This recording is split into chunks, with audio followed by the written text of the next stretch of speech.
Assalamualaikum warahmatullahi wabarakatuh. Bismillahirrahmanirrahim. Allahumma shalli wa sallim ala sayyidina Maulana Muhammadin wa ala alihi wa sahbihi asma'in amma ba'du. Ingkang sangat kula hormati Ibu Nyai Hajah Zakiah Miskiyah, Imam Yahya, sedanten para putra-putra Gus Imam, wonten Gus Reza, Gus Iim, Gus Nabil, Gus Izul, Habib Muhammad Al-Habsyi, Gus Kawula Kiai Haji Abdul Rauf Maimun Zubair, ingkang kula hormati, para santri yang sangat kami cintai. Ini semoga saya jadi wali penuh.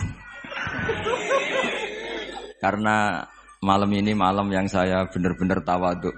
Tawaduk itu sopan sekali karena diatur-atur ya mau. Didolimi juga mau. Jadi ini benar-benar malam yang spesial bagi saya karena saya ini kalau di Rembang termasuk sudah kiai. Di sini dengan semudahnya diatur-atur, diberi gelar yang paling tidak saya suka. Karena saya memang nggak pernah ingin terkenal, ingin viral, tapi itu Allah yang menghendaki, bukan Gus Reza. Jadi kalau protes saya ya protes sama Allah Subhanahu wa taala kira-kira. Tapi begini, sebetulnya kita ini punya hubungan rahim ilmu. Saya akan matur serius sekitar 15 menit, guyon 10 menit, setelah itu selesai. Secara kesanatan ilmu, Lirboyo itu kita tahu guru saya Al-Alim Al-Alamah Kiai Haji Maimun Zubair dulu itu ngaji di sini di Mbah Manap, di Mbah Karim. Dari keunikan ngaji itu adalah ketika Mbah Mun ngaji sama Mbah Zubair Syudzurul Zahab, itu Finnahwi karangan Ibnu Hisham, itu hanya separuh. Delalah pas kesini, padahal Mbah Zubair sama Mbah Manap itu tidak wianan. Itu delalah Mbah Manap itu meneruskan persis batas akhir yang diakhiri Mbah Zubair. Jadi tidak ngulang lagi, diteruskan. Kenapa tidak diulang? Karena bacaannya Mbah Zubair ini sudah benar gitu. Sehingga Mbah Karim tinggal meneruskan bacaan yang pernah dibacakan siapa? Mbah Zubair. Ini termasuk wa min karomatihi, termasuk keramatnya Mbah Karim. Saya tidak tanya apa Gus Reza keramat seperti itu. Karena saya yakin ya pasti keramat. Orang punya anak buah yang macam-macam itu pasti keramat. Tadi cocokan sama saya punya anak buah waria itu bagus itu. Karena itu persis sanad keilmuan kita. Bapak saya itu pernah cerita ke saya, hormat sama orang macam-macam. Kalau ditanya orang, Pak Yai, wong ngono kok mbok kancani, sing gelem dadi ngono ku ya sapa? Ternyata ilmu itu ditemuk Gus Reza. Artinya secara sanad keguruan seperti itu. Dulu Mbah Makhrus ngaji sama namanya Kiai Haji Khalil Harun. Itu masih pernah mbah sama Mbah Maimun karena ya dari keluarga sarang. Kemudian Gus Imam ya pernah ngaji sama Mbah Mun di Sarang. Di antara guru-gurunya ya termasuk keluarga besar saya. Saya masih ingat betapa fanatiknya Mbah Mun sama Sarang. Ini saya belum pernah cerita Gus Reza, langsung cerita di depan umum. Biar tadi makdannya itu harga karunya itu langsung dibagi. Seperlima tadi. Itu Mbah Mun itu saya masih ingat. Anak putuku senajan to sak wulan kudu tahu ngaji ning Lirboyo. Saya kelas 1 aliyah, saya masih ingat disuruh nemanin Gus Kamil putra Mbah Mun yang pertama dari ibunya Mas Tiah. Itu disuruh pasaran ke sini. Dan saking takzimnya Mbah Mun saya masih ingat. Itu ngasih bisaroh bentuk hadiah takzim sama zaman itu Mbah Idris, Yai Anwar, Mbah Imam, Gus Imam itu diamplopi sendiri. Saya masih ingat pas itu diisi 25.000. Ketika itu makan 1 bulan baru 13.000. Jadi kalau 25.000 itu ya kira-kira bisa makan 2 bulan. Itu diamplopin sendiri. Disuruh nganturkan Mbah Idris, Mbah Anwar, Mbah Imam sama Gus Kafabi. Sama Gus Maksum namanya. Jadi saya pernah pasanan di sini. Saya tidak tahu apa ini sudah mewujud apa belum. Tapi karena saya itu niatin nemani Gus Kamil, saya itu tidak pernah ngaji. Ingat saya dalam 1 bulan itu ngaji 2 kali. Tahun berapa itu? Lupa tahunnya karena wali tidak boleh nginget-nginget tahun.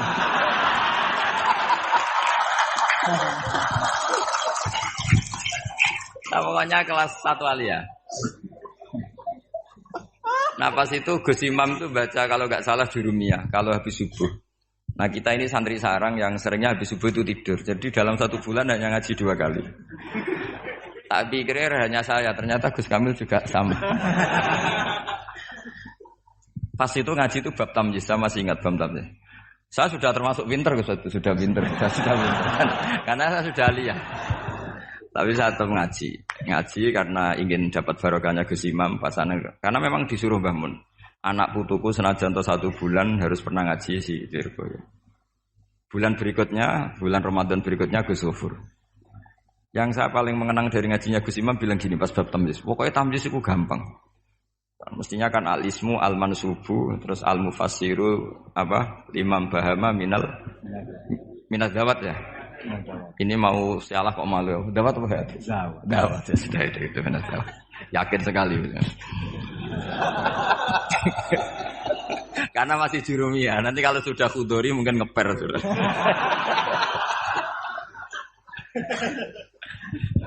Kemarin cocokan nasab sama saya, jatuhnya juga saya kalah lagi, disuruh manggil Lek. Iya Gus. Iya. Saya ini paman sampean Gus. Ini bener-bener nasib ya, ini nasib. Makanya beliau ini mau diatur karena selain nasabnya juga ponakan saya beliau ini. Tapi selain itu juga ad-dhaif kal mayyit. Tamu itu koyok mayit Gus. Walaupun toh ada orang yang bilang tamu itu adalah raja. Iya, raja sing dadi mayit itu.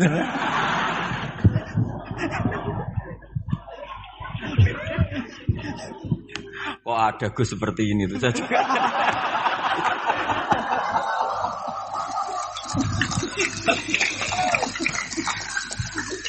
Oh ada loh. Saya masih ingat Gus Imam tuh lucu sekali. Cuma lucunya lebih benar ketimbang putranya urusan ilmu. Urusan ilmu. Itu kalau baca tamyiz Gus. Tamyiz itu gampang. Beliau enggak pakai takrif atau definisi yang ada di jurumnya. Aku agar muni apa nih? Ya berarti tamyiz.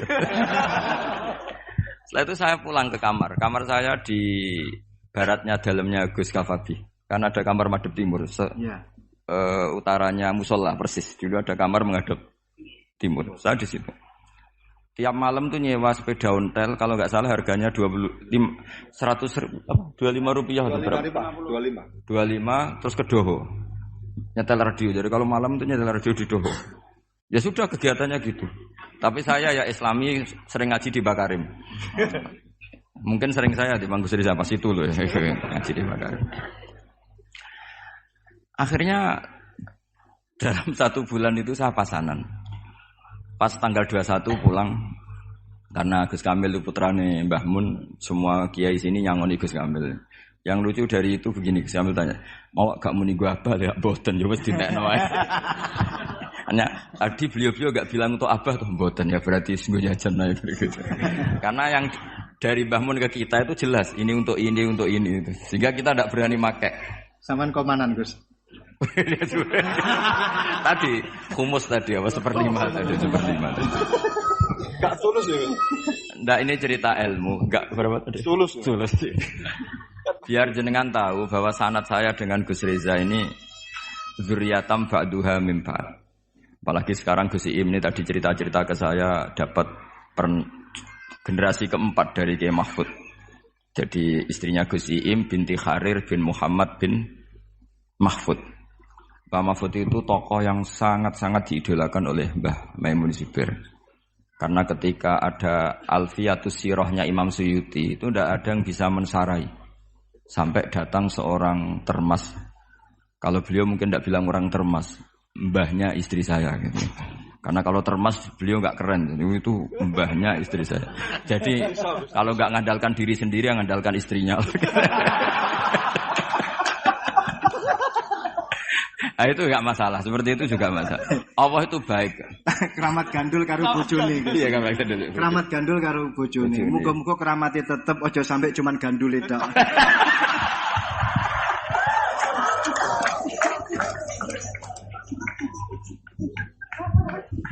Jadi keramat seperti itu boleh, ngandalkan orang lain, istri, teman itu boleh. Saya punya sanad mutasil tentang keluarga kita. Tadi zuriyatam ba'duha min ba'd. Tadi Gus Reza cerita Gus Imam dulu ya pernah ngaji sama pernah Pak D saya, pernah keluarga saya. Saya juga pernah ngaji. Ada di derek Gus Kamil. Tapi itu tadi saya hanya pernah ngaji 2 kali. Bukan karena apa-apa. Kebetulan melek hanya 2 kali.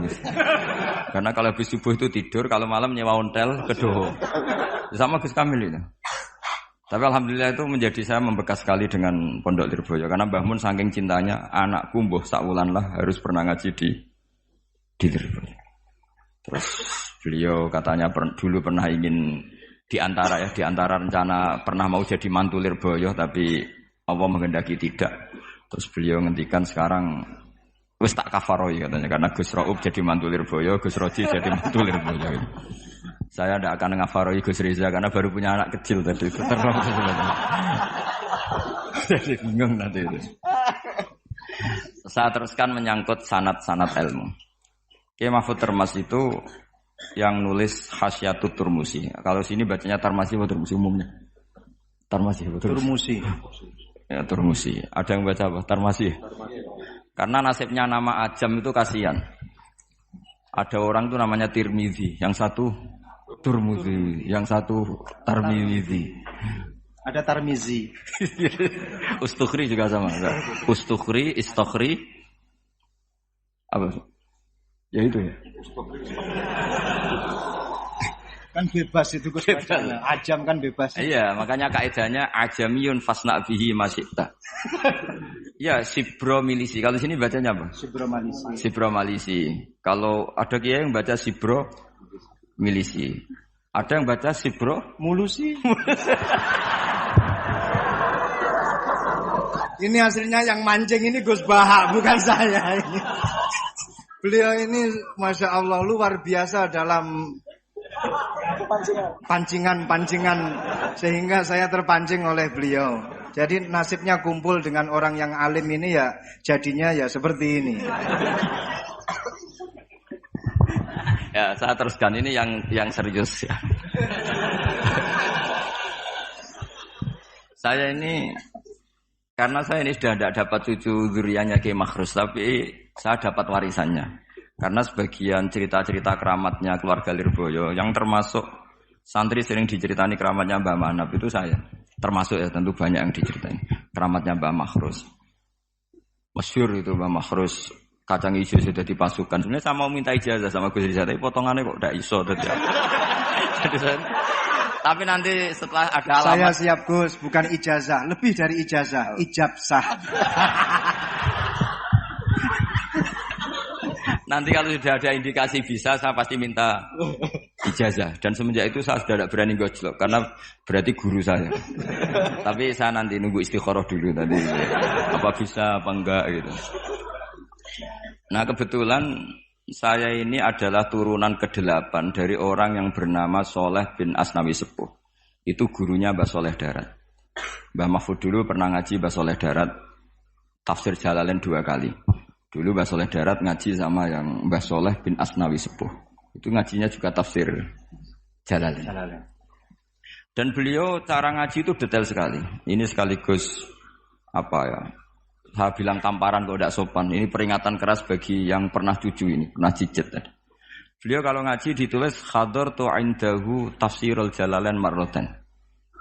Jadi sebagian ditulis kalau di Al-Mustafid 5 alam minal asanid khatamtu indahu tafsirul Jalalain marratan.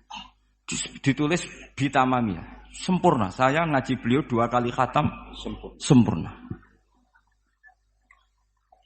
Jadi lebih dari 2 kali itu saya. Iya, terus juga jeblong-jeblong gitu.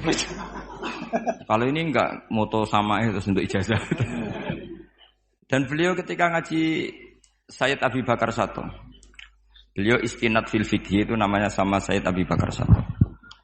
Itu beliau ngendikan saya ngaji Bukhari bab ini sampai ini, yang enggak menangi ini. Kemudian ini tak tambal sendiri. Ini mbah-mbahnya istrinya siapa ini? Gus Iim. Ini temannya adik saya satu kelas, tak tanya tadi, lebih beling mana enggak tahu Gus katanya. Beling saya Gus. Ya, karena sekarang tawaduk ini lebih beling itu supaya dianggap wali karena tawaduk itu. Jadi enggak jelas sekarang. Makanya saya sering ngomong seenaknya itu karena gitu. Yang tawaduk pun enggak jaminan lebih sopan. Jadi tawadhu untuk diakui baik. Jadi repot. Ngeles itu gitu ya. Ngeles ya. Khela. Ya. Mbah Mahfud itu ngaji lama sekali sama Sayyid Abi Bakar Sato.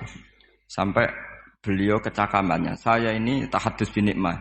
Kalau baca Khasyatul Turmusi itu enggak tahu bedanya dengan I'anatul Thalibin. Saking persisnya ibaratnya Mbah Mahfud itu persis seperti malakah yang dipunyai Sayyid Abi Bakar Sato, yaitu Sahibul I'anah. Nah, Sayyid Abi Bakar Sato itu punya kakak kandung sekaligus gurunya karena barep sama rujuk. Namanya Sayyid Umar Sato. Sayyid Umar Sato itu gurunya Mbah Ahmad bin Syu'aib, mbahnya Mbah Mun. Jadi dulu Mbah Ahmad itu ngaji sama Sayyid Umar Sato. Sayyid Umar Sato itu diantara khas pengajarannya adalah hanya mau ngajar kitab yang bisa dihafalkan. Al-Mutun. Sehingga meskipun nazuman atau matan dihafalkan. Makanya terus ada muhafadzah di Indonesia karena sanad dari Sayyid Umar itu santri harus menghafalkan. Yang menjadi beda dan masalah itu era Gus Reza, hafalan itu untuk naik kelas. Dulu ndak, hafalan itu hafalan saja untuk jadi orang alim. Sekarang untuk naik kelas. Jika saya sering digojlok, saya ini masih hafal Jurumiyah, hafal Imriti, saya itu masih banyak hafalan. Itu sering digojlok sama teman-teman. Gus Bak dulu ngaji pasti gak setor. Buktinya apa? Hafalannya masih. Kalau kita jadi saya malah yang masih hafal malah dianggap satu kesalahan. Saya sampai sekarang masih hafal Alfiyah, Jurumiyah, tapi malah disalahin sama temen. Pasti dulu gak setor. Buktinya masih kan. Nah, yang benar yang lupa-lupa itu karena sudah setorkan. Memang bahasa setor itu salah. Wong ilmu kok disetorkan. Ya hilang. Makanya saya kadang itu yang benar siapa gitu. Saya itu pembela santri bodoh, saya berkali-kali bilang itu. Ternyata yang enggak hafal sama yang hafal itu pinter yang enggak hafal karena sudah disetorkan. Saya itu punya teman musyawarah mu'in. Saya dulu itu Rais Mu'in. Itu enggak pernah menang sama santri paling diem terus. Ketika tak tanya, kenapa kamu tidak jawab? Sakjane aku iso Gus, cuma tawaduk mbek jenengan. Monggo.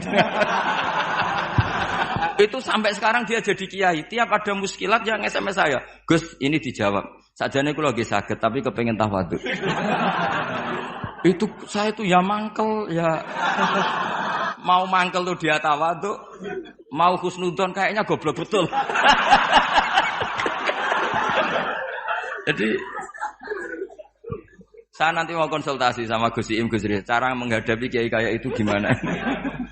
Jadi mau dibenci itu tawaduk, mau diyakini tawaduk, kayaknya memang ndak bisa. Terus saya teruskan tentang Mbah Mahfud.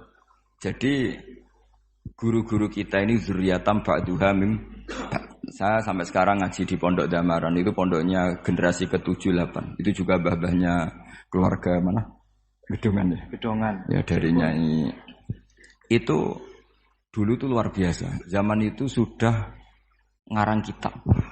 Jadi Mbak Raden Asnawi yang terkenal itu termasuk pendiri NU itu masih cicit dari Kiai Haji Asnawi Sepuh. Kiai Haji Asnawi Sepuh itu punya anak namanya Soleh. Itu gurunya Mbah Soleh Darat. Jadi itu saya mbah ke-7 kalau ke-8 dari beliau. Jadi semua saya Gus Reza, Gus-Gus di sini itu zuriyatam ba'duha mim. Nah, ciri zuriyah sing mardiyah indawa yang diridani Allah itu adalah karakter ajdatnya, karakter leluhurnya itu terjaga. Makanya Nabi Yusuf mengatakan wattaba'tu millata abai Ibrahim wa Ishaq wa Yaqub. Maka nalana an nusyrika billahi min syai'. Saya ngikuti jejak leluhur-leluhur kami. Beliau menyebut mulai Ibrahim, Ishak, Yakub. Ciri utama leluhur itu adalah maka nalana an nusyrika billahi min syai'. Saya tidak akan melakukan syirik kepada Allah. Makanya ketika saya dulu belum hafal Quran itu bapak hanya ngendikan begini, "Hak, kowe kudu ngapal Quran, kowe nak rapal lu kepaten obor." Artinya misalnya mbah kita bisa baca Khasyatul Turmusi. Anaknya bisa, cucunya bisa. Ini cicitnya mau tidak bisa itu malu karena bapaknya bisa. Sekali bapaknya tidak bisa, anaknya ini punya alasan. Bapak aja tidak bisa. Ini bukan nyindir, perintah.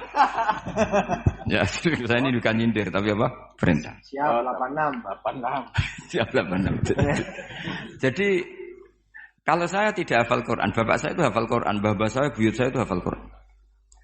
Itu sekali saya tidak hafal, maka anak saya punya alasan tidak hafal karena bapaknya tidak hafal. Untuk supaya anak ini tidak punya alasan, bapak ini harus jaga tradisi itu. Wattaba'tu millata abai. Jadi kalau Gus Riza bisa bahasa Arab, bisa bahasa Inggris, anaknya itu bisa bahasa Mandarin nanti. Karena sanad ini harus musalsal.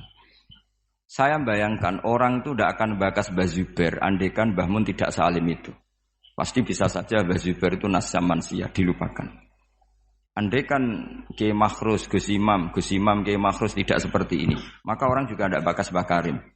Sampai Mbah Karim dihormati sedemikian rupa karena zuriyahnya meneruskan tradisi beliau sampai seperti ini, yaitu mengkhidmati para santri.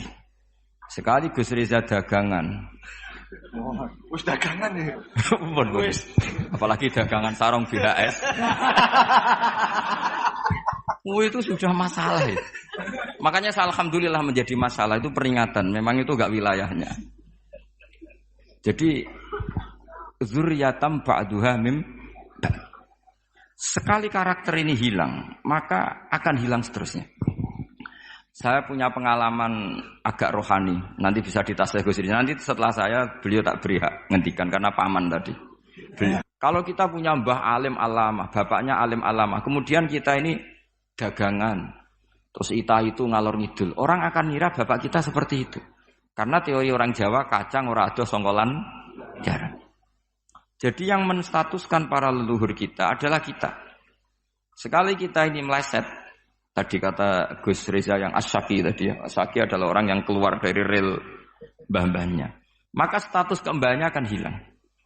Makanya banyak orang alim alamah, kemudian di era cucu sudah tidak diziarahi karena cucunya mengharamkan ziarah. Dan itu banyak sekali. Jangan-jangan mbah-mbahnya bisa baca Ikhya, cucu-cucunya tidak bisa, terus bilang, penting itu ilmu modern. Ilmu itu tidak penting. Akhirnya ya sudah orang lupa lagi. Karena banyak sudah tidak dikholi, tidak dikenang. Itu yang paling bahaya dalam status zuriyah. Sehingga Nabi Ibrahim itu diselamatkan oleh Allah, yaitu dengan mengutus Nabi Muhammad SAW yang beliau adalah min khalisi sulalati Ibrahim al-Khalil. Sehingga Nabi Muhammad yang meluruskan itu. Enggak benar kalau Ibrahim adalah Yahudi. Karena Yahudi itu adalah marga atau aliran atau milah terserah, karena itu ada perdebatan. Setelah Ibrahim jauh, yaitu Yahuda bin Yakub bin Ishak bin Ibrahim. Ketika Rasulullah debat terbuka dengan pakar-pakar Yahudi, orang-orang Yahudi bilang, Ibrahim itu Yahudi ya? Terus Allah memberi firman kepada Rasulullah SAW, ha antum haula'i hajastum fi ma lakum bi ilm falimatu hajuna fi ma laysa lakum bi ilm. Ini perdebatan sudah tidak fair, tidak objektif. Saya, kata Nabi Muhammad, berdebat secara ilmiah bahwa Ibrahim tidak mungkin Yahudi, pengikut Yahuda maksudnya. Tapi kamu berdebat secara sangat tidak ilmiah karena kamu mengatakan Ibrahim pengikut Yahudi dari Yahuda gitu. Kenapa tidak ilmiah? Itu sama dengan mengatakan Mbah Manap itu pengagum Gus Riza. Itu kan salah besar. Kan Ibrahim itu kan Yahuda bin Yakub bin Ibrahim. Itu sama dengan misalnya mengatakan Pak Karno itu pengagum Puan Maharani. Itu kan kacau. Mbah Hasyim pengagum Mbak Yeni. Itu kan kacau. Artinya apa? Ketika Yahuda menamakan diri atau mencatut Ibrahim dikatakan Yahudiyah, pengikut Yahudiyah, itu enggak ilmiah sekali. Karena Ibrahim generasinya jauh sebelum Yahuda. Makanya lamim ba'dih. Padahal Taurat dan Injil diturunkan setelah Ibrahim. Bagaimana mungkin di kepalanya di masjid, kakinya menyentuh sinagog. Yang Nabi Yusuf malah hampir semuanya di sinagog. Yang parah Yakub semuanya di sinagog. Karena Yakobus tadi. Artinya gini, saya dulu sebagai pengkaji tafsir, itu ya iskal itu janggal. Maka anak Ibrahimu Yahudiyah wala Nasroniyah. Ibrahim itu tidak Yahudi ya tidak Nasrani. Itu kan satu pujian yang sangat aneh. Itu kan sama dengan mengatakan Bahak itu ya ora PKI, ya ora komunis, itu kan aneh. Masa Ibrahim Khalilur Rahman hanya distatuskan ya tidak Yahudi, tidak Nasrani. Tapi setelah saya ke makom beliau, ternyata ada artefak fisik atau suasana fisik yang beliau bisa saja dianggap Yahudi karena makamnya di sinagog. Sama, andekan Mbah Karim tidak punya cucu-cucu kayak Gus Imam, kayak Gus Reza. Terus makomnya nyun sewu gak kerumat. Makomnya Mbah Zubair misalnya agak kerumat. Orang akan mengatakan tuh makom awam. Sehingga tidak ingin menelah. Dan jadi putu ya berat. Mulane jenengan dongakno.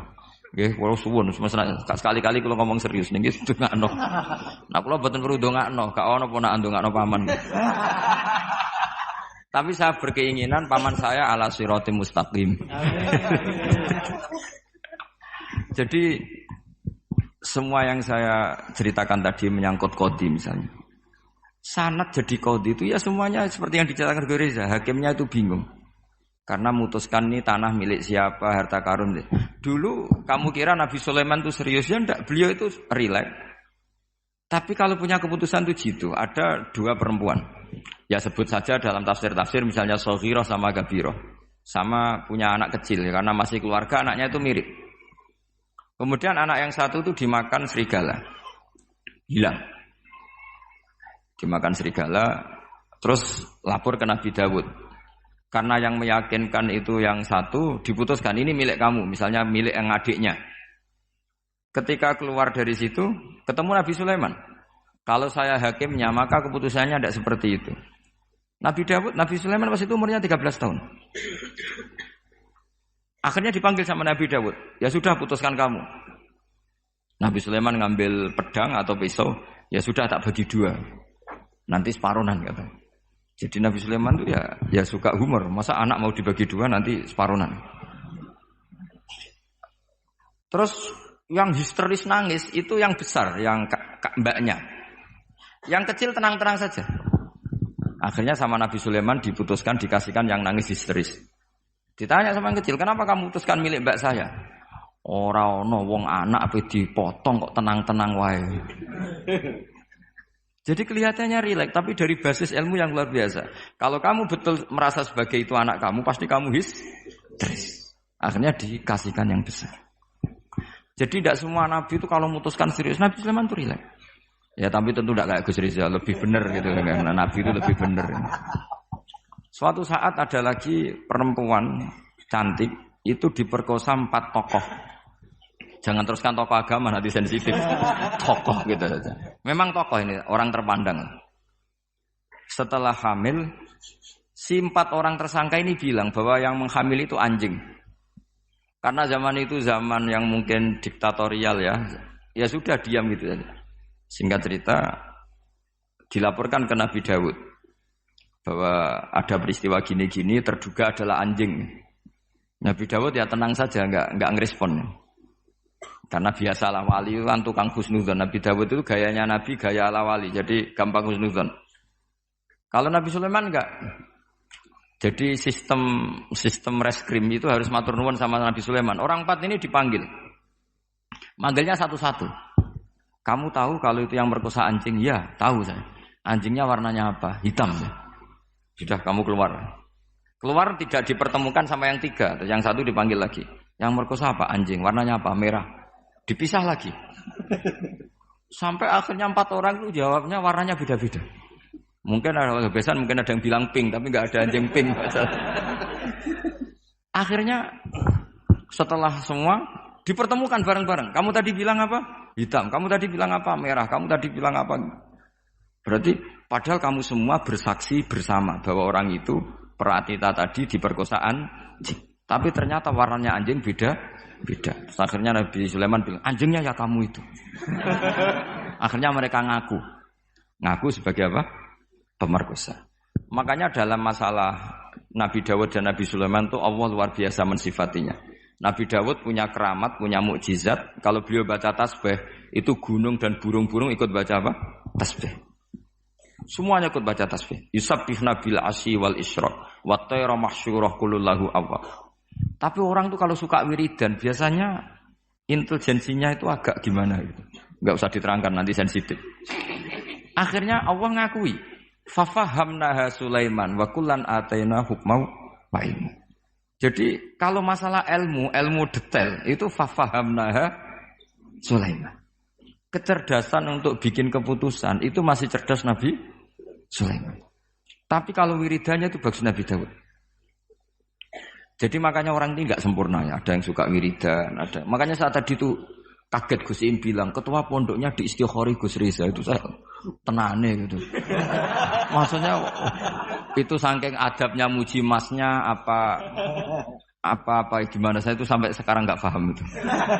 Tapi yang jelas yang diangkat tadi jangan GR kalau itu hasil istikharah. Karena saya enggak bisa yakin itu. Ya enggak bisa memaksa husnudzon. Nanti kalau di ruang dalam mau tanya istikharah betul apa enggak. Tapi yang jelas tadi. Nah, kita ini alhamdulillah guru-guru kita itu wiridane yo jalan. Dan alhamdulillah santri-santri kalau kiainya wiridan ya bubar separuh, itu bagus. Saya bukan mengajarkan tapi itu bagus. Kata di jagungan sama Gus Iim, pantangannya ahlul ilmi adalah tidak boleh melakukan ijabu malam yajib, mewajibkan sesuatu yang tidak wajib. Saya itu mondok sarang tuh lama sekali. Itu Mbah Mun yang imami, itu yang bubar ya separuh lebih. Mbah Mun ya senyum-senyum saja.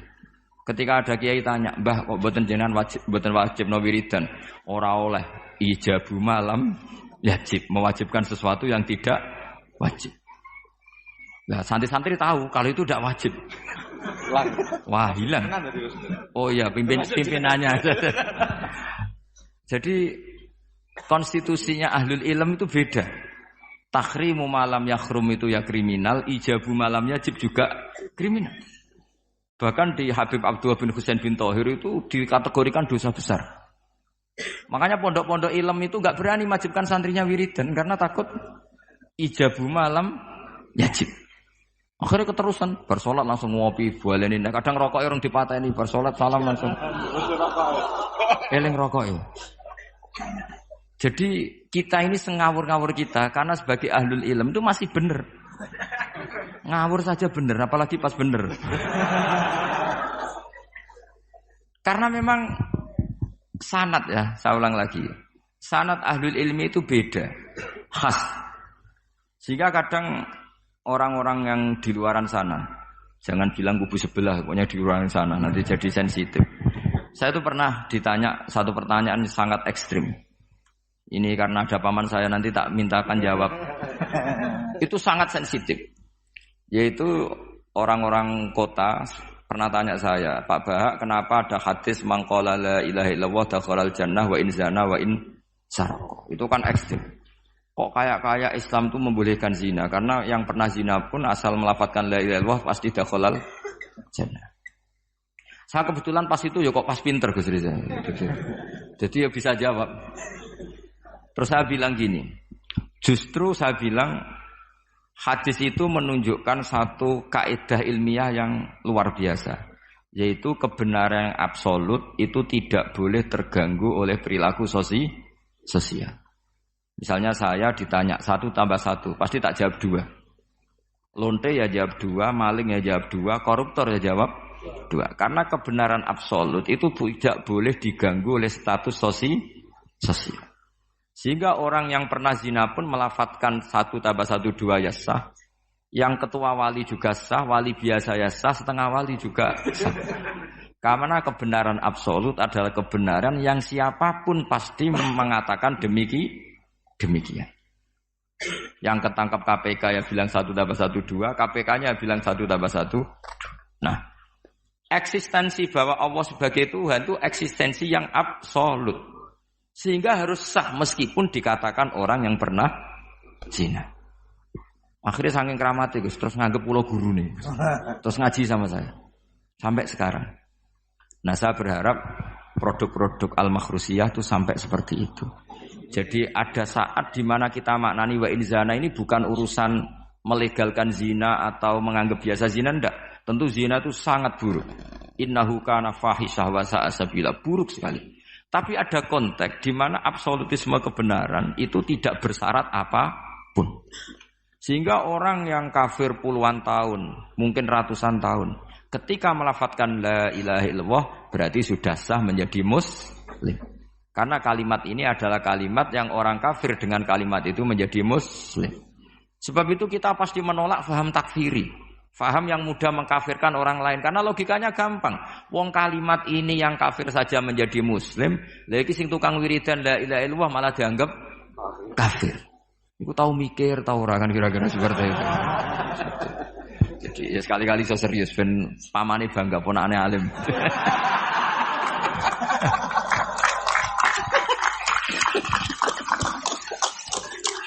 Jadi saya terpaksa ngetokno alim saya ben paman bangga gitu. Ponakanku ya alim pemeneh pamane.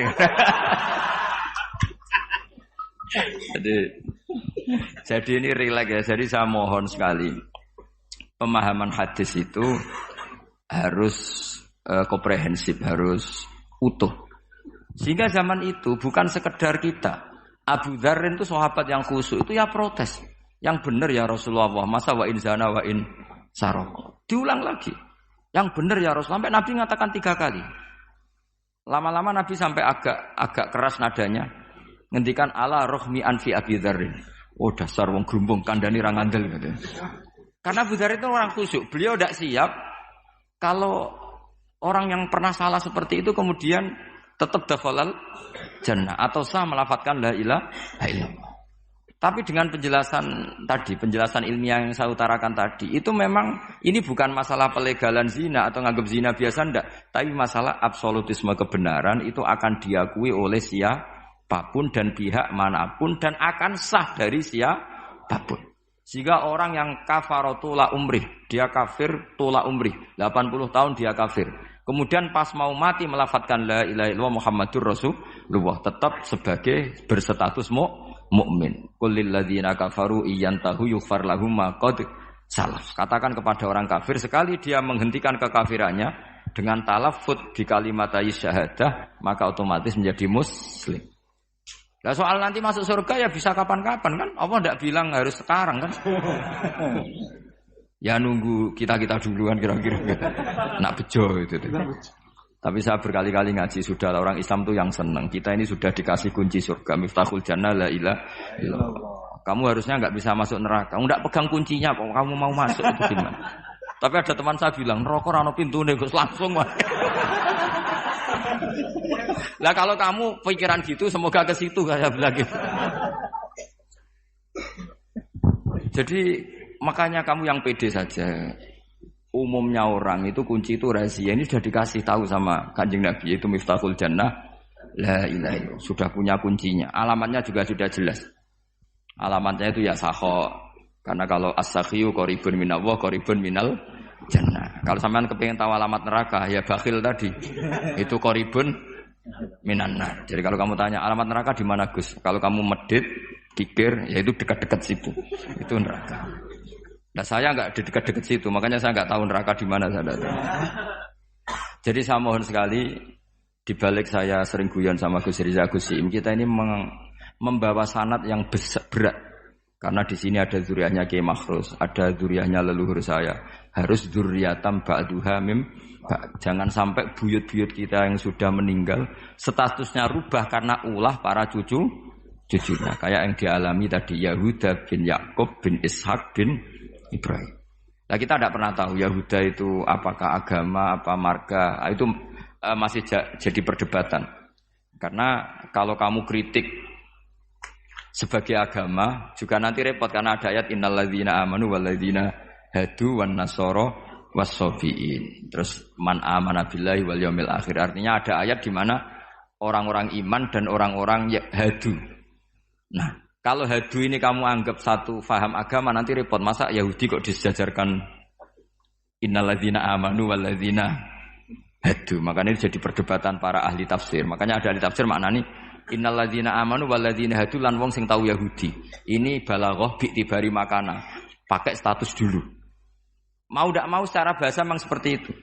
Misalnya ada preman tobat di tangan Gus Riza mesti bilang, "Gus iki preman sing wis tobat." Jare wis tobat kok diarani preman. Itu namanya bi tibari makana. Jadi dengan status yang dulu. Iki wong kafir tapi saiki wis Islam. Lho wis Islam kok diarani wong kafir. Ada yang maknani sehingga enggak perlu kamu jadi orang liberal yang menyamakan semua agama terus dalil innalladzina amanu walladzina hadu wan nasara wasabin man amana. Semua agama itu sama. Buktinya ayat itu sama, pakai wawu ataf. Iku ora tau ngaji tafsir mbek Gus Riza kira-kira gitu.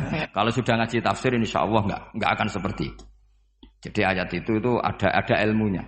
Dan alhamdulillah di pondok sini, di pondok Lirboyo juga diajarkan ilmu balaghah. Jadi kadang penamaan itu bukan sekarang tapi bi'itibari makana. Ngitung dulu.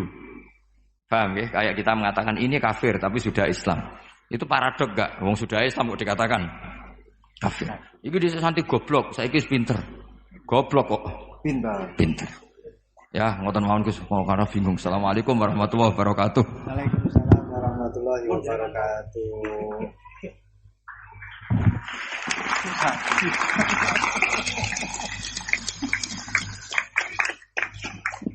Matur suwun dateng ponakan kawula ingkang kawula mulyakaken.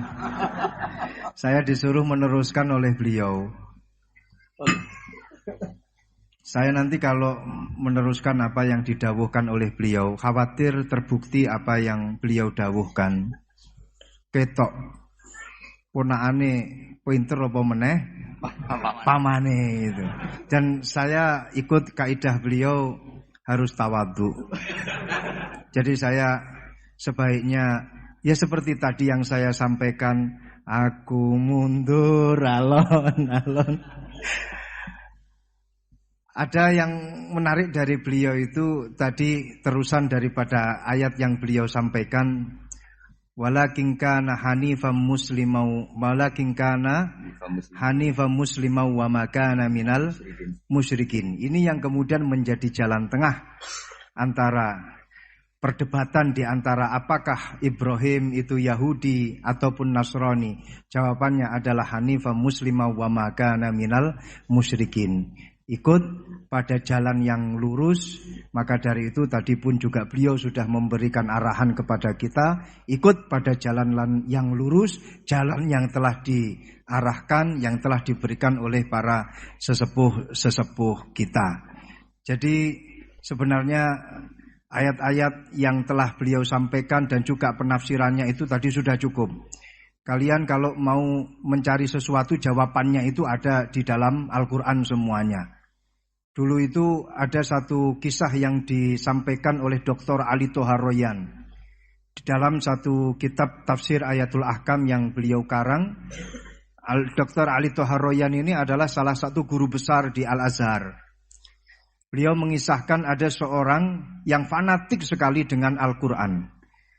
Itu memang sudah menjadi keharusan kita, fanatik terhadap Al-Quran. Tapi ini fanatiknya luar biasa.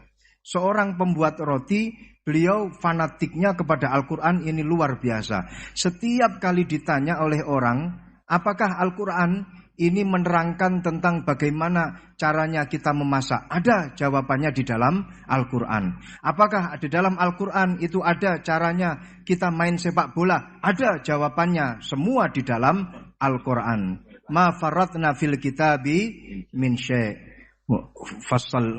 Fassalnahu tafsila. Semuanya sudah dijelaskan oleh Allah. Allah di dalam Al-Quran menjelaskan semuanya secara rinci malahan.